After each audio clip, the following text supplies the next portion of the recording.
This year, we decided to come up with an initiative. It came from the grassroots. It's a very special initiative. When you entered the conference, you saw the Mastiff on the right side, which was the first commercial UAV that flew in the IDF. And after it, there were several beautiful printed pictures, and Ziv will soon tell us about them. Ziv Barak. Ziv is the owner of Barak Plus Insurance Agency, but there are many other things he does. One of the things that we've been doing together for several years now is to photograph. He knows the fields of operational UAVs very well, but he prefers to use the artistic usages. After years in the defense industry, he has chosen to be engaged in risk management through the management of an insurance agency, but also using photography. He's a gifted photographer who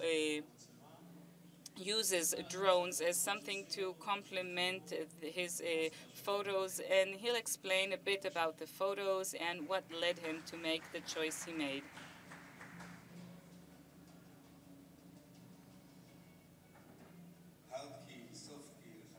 Hard kill, soft kill, so just a few minutes to take a respite for our soul.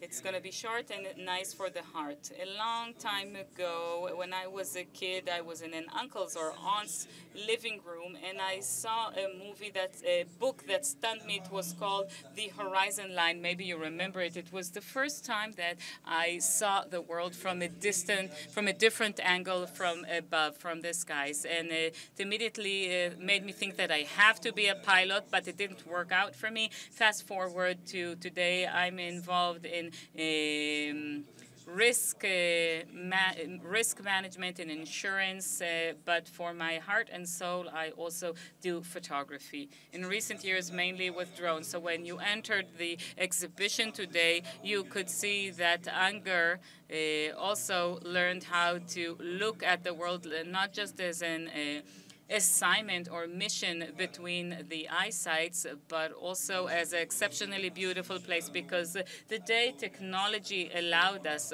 from flying the platform and the restrictions of gimbals and the mission radius, it was made possible to make a camera airborne. Our world, the world of photographers, it's like we received a key for this huge toy store that's very indulging, and the exhibition, the photographers who participated in the exhibition donated their pictures in order to show a different angle that in the past simply did not exist. And I'd like to say that most of the drone operators, as you know, are not licensed, and I think there's room for extensive dialogue about the safety issues, both in urban environment, also in night flights, and facing other civil challenges, because the number of near misses that have happened in order to achieve the perfect frame, it's quite big. When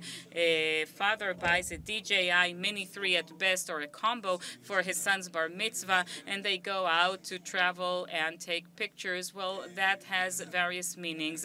So I'll cut my talk short, and I'd like to thank all those who participated in the exhibition and those whose pictures weren't chosen for this year's exhibition. And a huge thank you to Alon and Amir for the beginning of a tradition. I'm saying this outright. It's going to be a tradition, folks. We're going to continue it next year as well. And I'd like to tell you that as far as I'm concerned, this world of photography with drones, I am almost constantly carrying my camera on me, and also since October 7th during my reserve duty, it was with me and allowed me to give a different angle both for me and for others.